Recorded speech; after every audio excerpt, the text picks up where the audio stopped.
15 अक्टूबर 1932 को टाटा एयरलाइंस का सबसे पहली कमर्शियल फ़्लाइट उड़ाई गई थी कराची से बम्बई तक, और ये फ़्लाइट उड़ाई थी देश का सबसे पहला फ्लाइंग लाइसेंस एक्वायर करने वाला जे.आर.डी. टाटा ने। मैं यहाँ पर टाटा एयरलाइंस क्यों उड़ रहा हूँ? क्योंकि 1946 से पहले इसका नाम टाटा एयरलाइंस हुआ करता था। उसके बाद इसका नाम चेंज करके एयर इंडिया रख दी गई, और अब आता है 1953, जिस साल सरकार की नेशनलाइजेशन पॉलिसी के तहत रातों रात एयर इंडिया टाटा से छीन ली गई। गवर्नमेंट ने पूरा कंट्रोल ले ली एयर इंडिया का, और अब हजारों करोड़ों लॉसेस के बाद गवर्नमेंट एयर इंडिया को बेचने में मजबूर हो गई। फाइनली 8 अक्टूबर 2021 को टाटा ये बिड जीत के अपनी महाराजा को फिर से अपने घर वापस ले गए। It's like home coming of Maharaja. कैसे इस एयरलाइन का शुरू हुआ, कैसे जे.आर.डी. टाटा ने एयर इंडिया को दुनिया की one of the best airline बना दी, कैसे ये एयरलाइन टाटा से छीन ली गई, और अब वापस क्यों सरकार इस एयरलाइन को बेचने पर मजबूर हो गई। आइए इस वीडियो में जानते हैं एयर इंडिया का पूरी कहानी। नमस्कार दोस्तों, this is Soumitro and welcome to our new video.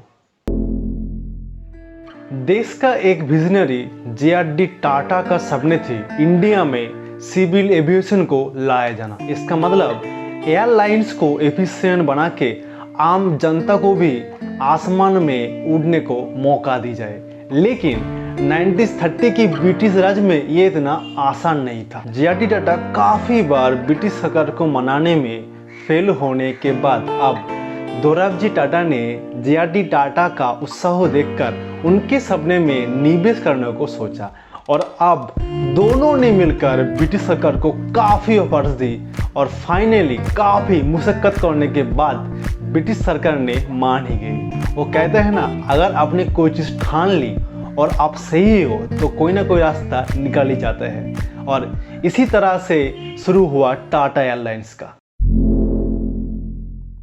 Air India जाने जाते थे अपनी इन फ्लाइट सर्विस की वजह से। ताज होटल का शेफ द्वारा बनाया हुआ world class food, Shanti Niketan का आर्टिस्ट द्वारा बनाया हुआ डेकोरेशन, फ्लाइट अटेंडेंट्स द्वारा इंश्योर की हुई लग्जरी ट्रैवल, और काफ़ी बार तो ये भी सुनने को मिला है कि जे.आर.डी. टाटा ने खुद फ्लाई करते थे सर्विस क्वालिटी को इम्प्रूव करने के लिए। पैलेस इन द स्काई कहा जाता था तब एयर इंडिया को, और एयर इंडिया का ये महाराजा भी बहुत हिट हुई थी। ये महाराजा दर्शाता था इंडियन कल्चर, राजमहल जैसे प्लेसेस, राजमहल जैसे सर्विसेज, राजमहल जैसे सिक्योरिटी। इन्हीं सारी सर्विसेज को लेकर एयर इंडिया अपने ट्रैवलर्स को पूरी दुनिया में घुमाने लेके जाती थी। तब एयर इंडिया का इतना हाई क्वालिटी सर्विस देखकर सिंगापुर एयरलाइंस भी एयर इंडिया से इंस्पायर होती थी। भारत आज़ाद होने का एक साल पहले ही टाटा एयरलाइंस नाम चेंज करके एयर इंडिया नाम रख दी गई थी, और इसी साल एयर इंडिया को एक पब्लिक लिमिटेड कंपनी बना दी गई थी। और भारत आज़ाद होने का एक साल बाद भारत सरकार ने एयर इंडिया का 49% स्टेक खरीद ली, और इसी साल अर्थात 1948 में एयर इंडिया इंटरनेशनल की शुरुआत हुई थी। अब आते हैं 1953, जिस साल सरकार ने डिसाइड किया कि सारे एविएशन सेक्टर को नेशनलाइज कर दिया जाएगा। इसका मतलब जितना भी एयरलाइंस कंपनी थी वो अब सारे के सारे सरकार की होने वाला है। तब टाटास के साथ टोटल 8 एयरलाइंस ऑपरेट करते थे। सरकार ने उन सारे एयरलाइंस को मर्ज करके बना दी इंडियन एयरलाइंस, और साथ ही साथ एयर इंडिया इंटरनेशनल को भी नेशनलाइज कर दिया गया। जे.आर.डी. टाटा जब भी अपने दोस्त पंडित जवाहरलाल नेहरू से बात करने जाते इस बारे में, तब नेहरू जी ने अपनी मुंह मोड़ ली। जे.आर.डी. टाटा को एयर कॉरपोरेशन एक्ट 1953 धोखे जैसी लगी, जिसमें प्राइवेट एयरलाइंस को नेशनलाइज कर देने का बात थी। थी। When you spoke to Jawaharlal Nehru and Yes. articulated your disagreements in his economic policies, what was Well, I'll his tell you, it was reaction? very simple. No, I'll tell you what his reaction was. I thought I'd mentioned somewhere. I'd go and see him. Sometimes he'd invite me even to have a meal to see the giant panda that he had, And then I would try to bring the conversation to economics, nationalization, bureaucracy. He was not only not interested, but he wasn't willing even to talk. And he had invented a little trick, was that when I started, if we sat fairly near each other, and there was a window not too far, the moment I began something like that, he'd turn around and look out of the window. And I got the message. JRD Tata clearly disagree करते थे सरकार की इस decision से, लेकिन JRD Tata को air India international का chairman बना दिया गया और इंडियन एयर का डायरेक्टर। 1970s तक जब तक JRD टाटा एयर इंडिया का मैनेजमेंट के साथ जुड़े थे, तब तक एयर इंडिया दुनिया की one of the best airline माना जाता था। तब एयर इंडिया को रिप्रेजेंट करता था, इतना ही लग्जरी ट्रैवल था एयर इंडिया का। 70s तक तो सब ठीक ठाक था, लेकिन उसके बाद इन 30-40 ईयर्स में ऐसा क्या हुआ जो एयर इंडिया फेल हो गया।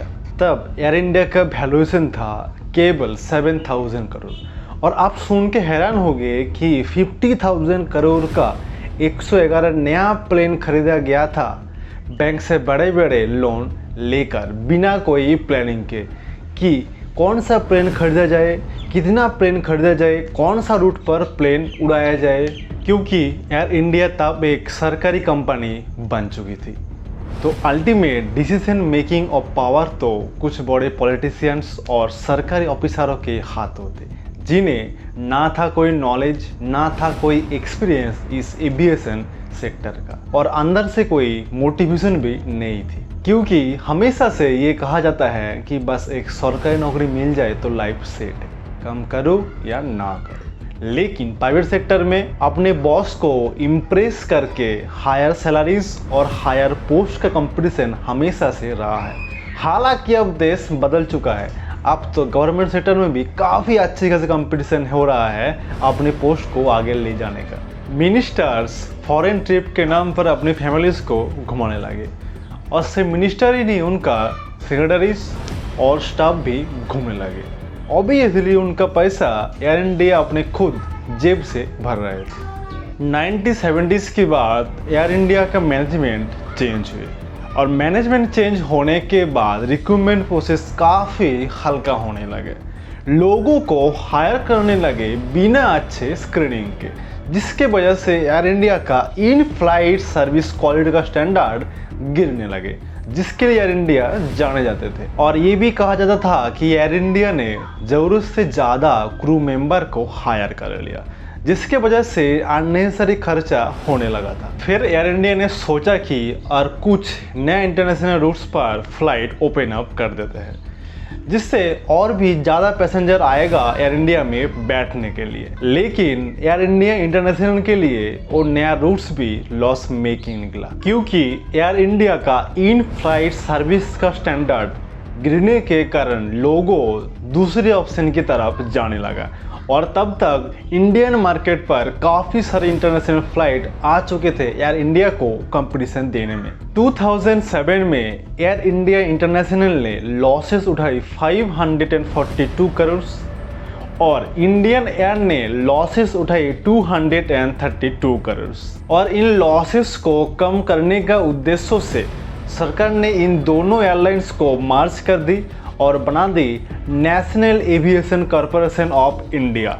लेकिन दुख की बात तो ये है, उस मर्जर के बाद भी एयर इंडिया आज तक प्रॉफिट का मुंह नहीं देखा। इसके चलते 2017 में सरकार ने यह डिसीजन ली कि एयर इंडिया को प्राइवेटाइज कर देंगे, यानी बेच देंगे।